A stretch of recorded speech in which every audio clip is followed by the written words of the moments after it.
Kronologi Gus Aap, Ketua Lembaga Dakwah PBNU kecelakaan, alami luka berat usai hantam pembatas jalan. Mobil Ketua Lembaga Dakwah PBNU KH Abdullah Syamsul Arifin atau Gus Aap mengalami kecelakaan di kilometer 549 Tol Ngawi Desa Kedung Harjo, Kecamatan Mantingan, Kabupaten Ngawi, Jawa Timur, Senin, tanggal 29 Januari tahun 2024, sekitar pukul 00.15 WIB. Dalam kecelakaan tersebut, sopir mobil bernama Ahmad Baidowi, 30 tahun, warga Bangsalsari, Jember, diketahui meninggal dunia di lokasi kejadian.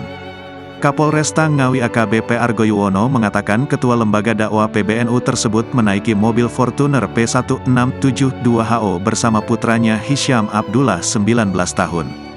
Ya, betul, mobil Ketua LD PBNU mengalami kecelakaan tunggal di Jalan Tol Ngawi Solo, Senin, tanggal 29 Januari tahun 2024 pagi, ujar AKBP Argo Yuwono melalui sambungan telepon, Senin, tanggal 29 Januari tahun 2024. Argo Yuwono mengungkapkan kecelakaan itu diduga disebabkan oleh aquaplaning atau kondisi di mana mobil kehilangan kendali.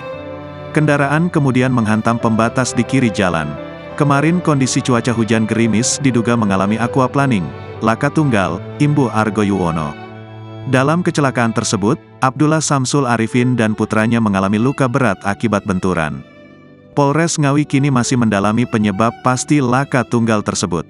Di sisi lain, Hisyam Abdullah menjelaskan jika saat itu rombongan pergi ke Yogyakarta untuk menghadiri Harla 101 NU pada Senin tanggal 29 Januari. Sesampainya di lokasi kejadian, kemudi mobil ternyata tidak bisa dikendalikan lalu terbalik. Mobil jadi menghantam pagar pembatas di kiri jalan, mobil baru berhenti setelah terbalik masuk ke parit, saya keluar lewat pintu yang sudah terbuka, kecepatan kendaraan sampai 100 km per jam, bebernya.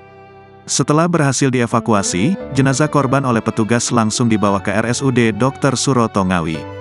Sementara dua orang lainnya termasuk Abdullah Syamsul Arifin mengalami luka serius dan dilarikan ke RSUD Widodo Ngawi.